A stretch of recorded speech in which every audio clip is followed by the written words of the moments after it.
6 से 23 महीने के बच्चे को क्या खिलाना चाहिए? आपके ऑप्शंस आए। ए भिंडी की सब्जी, बी अंडे, सी मांस, या फिर ऑप्शन डी सब कुछ। Answer D. तो लगा दें ताला। हाँ सर।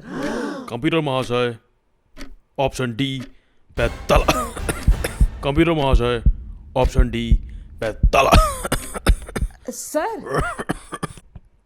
सर सर सर क्या सर क्या हो गया सर?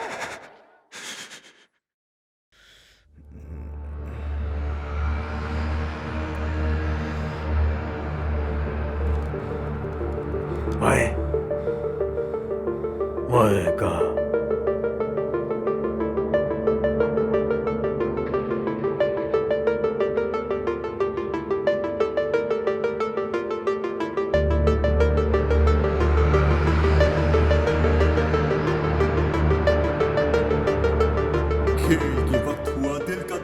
दौरे की वजह से बाहर हुआ डॉक्टर के पास नहीं है कोई इलाज। मैं करूंगा इलाज इनका। कोमा में कहा बाबा ने। क्या है बाबा के पास शमिताभ के लिए कोई शमिताभ का इलाज अब आश्रम। शमिताभ का परिवार आखिर पहुंच गया आश्रम। शमिताभ।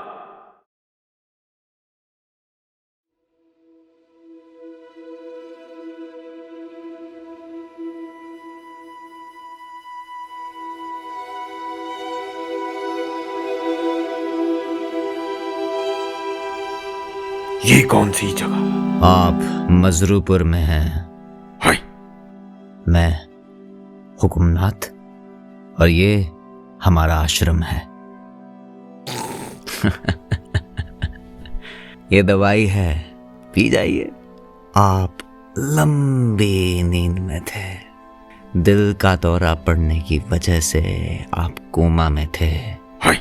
और जब कोई भी दवाई का असर ना हुआ तो मेरी बेटी सोनाली ने आपके परिवार को भरोसा दिलाया हमारे बारे में, और फिर वो राजी हो गए आपको यहाँ लाने के लिए। अब आप बिल्कुल ठीक हैं। आपके परिवार को बता दिया है, कल शाम तक वो भी पहुंच जाएंगे आपको लेने के लिए। सोनाली जी आपकी बेटी है? हाँ, जिसका खेल अब बनेगा करोड़पति। आपने अधूरा छोड़ दिया।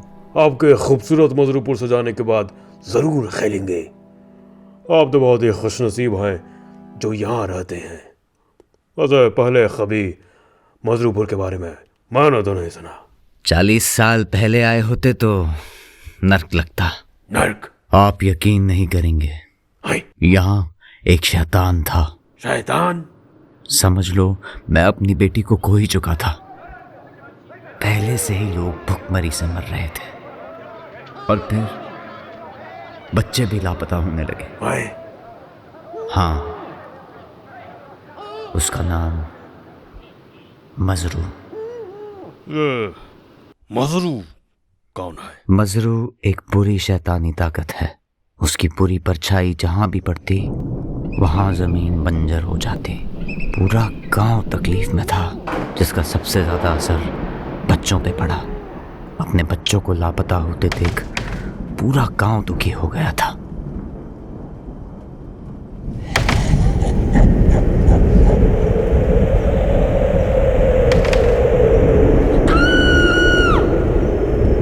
इंस्पेक्टर आदिदेव, आप बस कुर्सी गर्म कीजिए, आपसे ना हो पाएगा।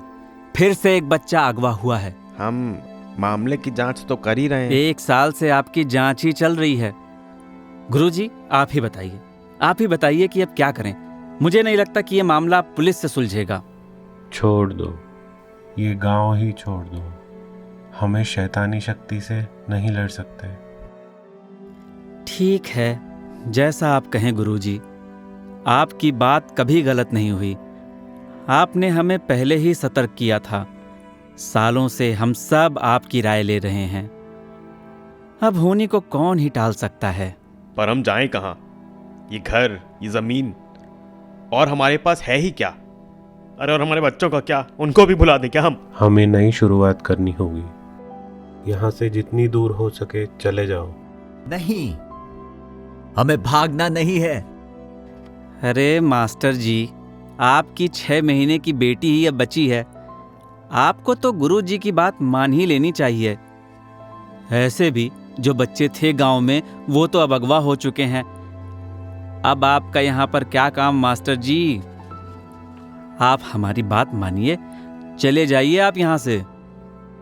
हमें भागना नहीं है, बल्कि एकजुट होकर उसका सामना करना चाहिए। अरे मान लो गुरु जी की बात। अजीत, अपने भैया को समझाओ।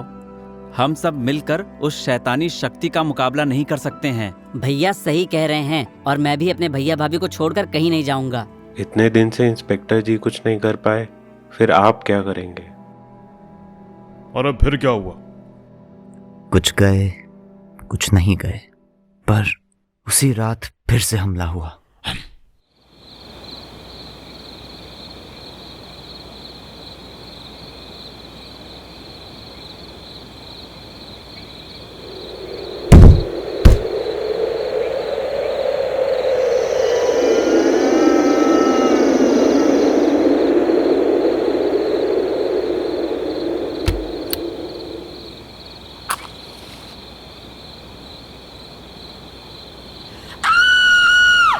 क्या हुआ भाभी?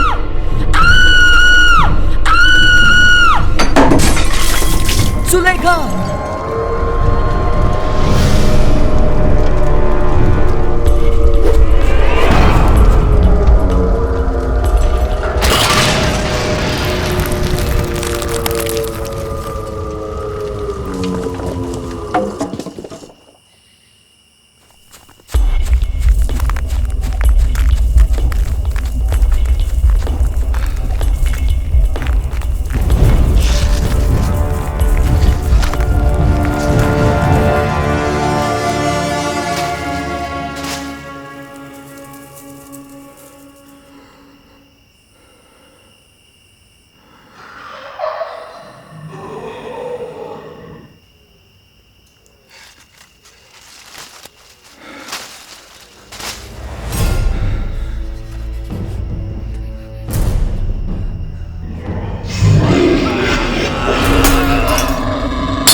और अब बताएंगे फिर क्या हुआ?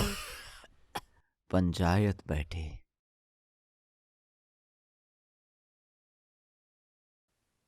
क्या कह रहे हो मास्टर जी? मजरू को हरा सकते हैं? मजरू की कमजोरी का पता चला हमें। क्या कमजोरी है?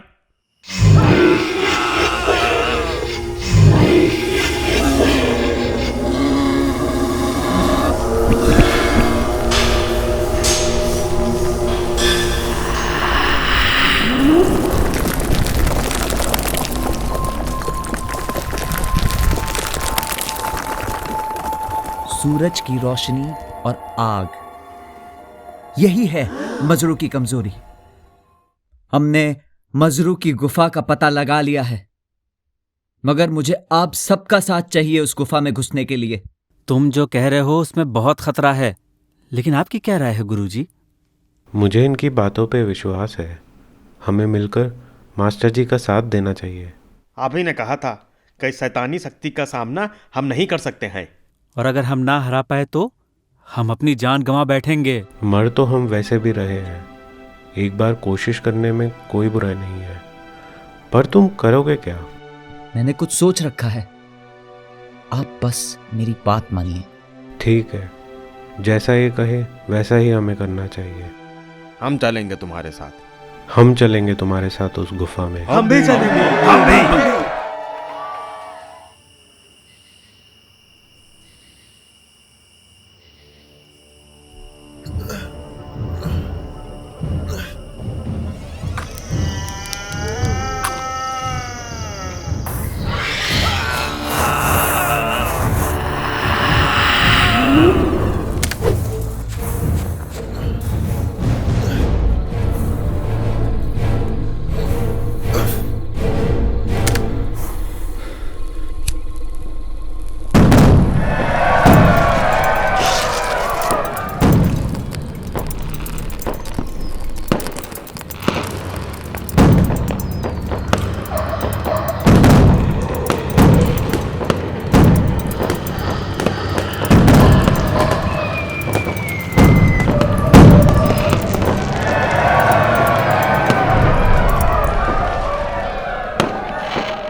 मुझे तुम्हारा ही इंतजार था मजरू।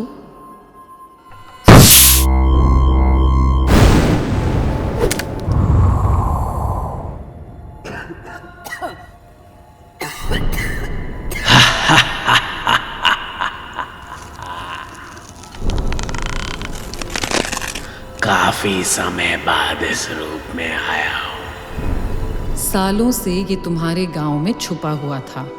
ये कायर सिर्फ कमजोर बच्चों को ही अपना निशाना बनाता है, इसीलिए इसने तुम्हारी जमीनों को अपनी शैतानी शक्ति से बंजर बनाया।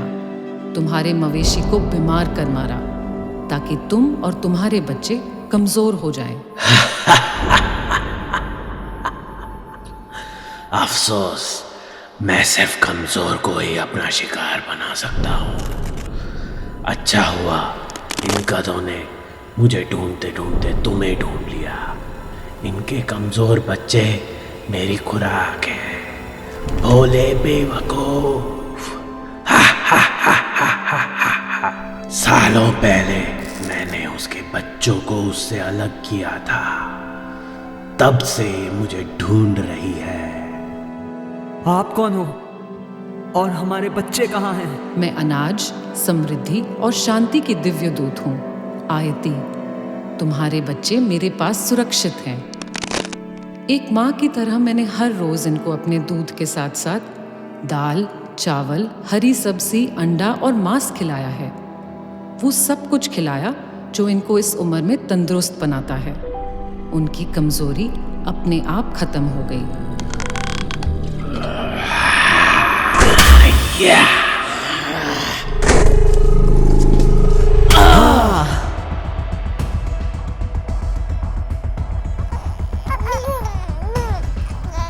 हमारे बच्चे।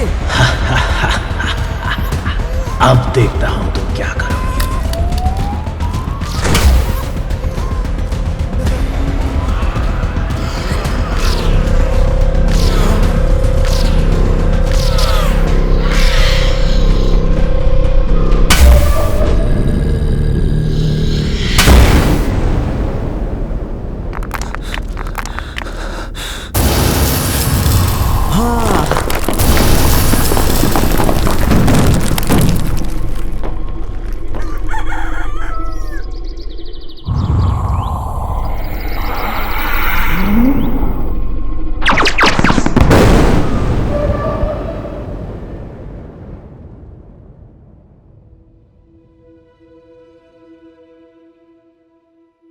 देखो, तुम्हारे बच्चों की बीमारियों से लड़ने वाली शक्तियां मजबूत हो गई हैं, तो मजरू कभी इनको नुकसान नहीं पहुंचा सकता। इसे संभाल के रखो अपने पास।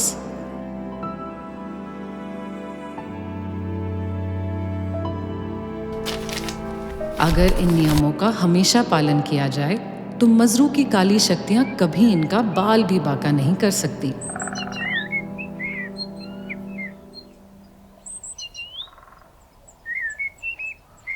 फिर क्या हुआ? गांव वालों ने तय किया कि अब से कभी भी किसी की बातों में नहीं आएंगे। उनको अब पता था कि बच्चों का सही पालन पोषण कैसे करना है। बल्कि सारे बच्चे समझदार और स्वस्थ हो गए। उनकी सेहत ने उनके हुनर को बढ़ाया और उनके हुनर ने उन्हें काबिल बनाया। आखिर आयते ने ऐसा क्या संदेश दे दिया था?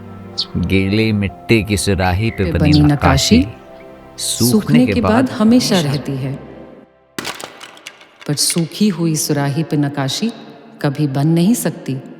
आपके नन्हे मुन्ने बच्चों के लिए सिर्फ माँ का दूध और दाल चावल काफ़ी नहीं है। उनको अलग अलग तरह का खाना जैसे अंडा, मांस, मूंगफली, मटर, गाजर, केले और हरी भरी सब्जियां जैसे पालक और पुदीना हर रोज खिलाएं। ऐसे में आपके बच्चे तंदुरुस्त होंगे और अन्य बीमारियों से सुरक्षित रहेंगे। बच्चे तुम्हारा भविष्य हैं। जो भी बातें हम बचपन में सीखते हैं वो हमेशा रहती हैं, यही ना? हाँ, सिर्फ बातें नहीं, बचपन में दिया हुआ सही पोषण पूरी जिंदगी रह जाएगा।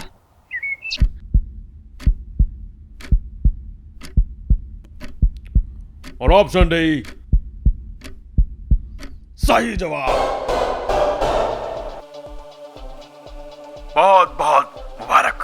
और आज की विजेता है सोनाली मजरूपुर से, जो कि एक बहुत ही प्यारा शहर है। तो देवी और सज्जनों, आप सभी से मेरी एक छोटी सी गुजारिश है कि कुछ दिन मस्ती तो हो जाए, मजरूपुर में आए।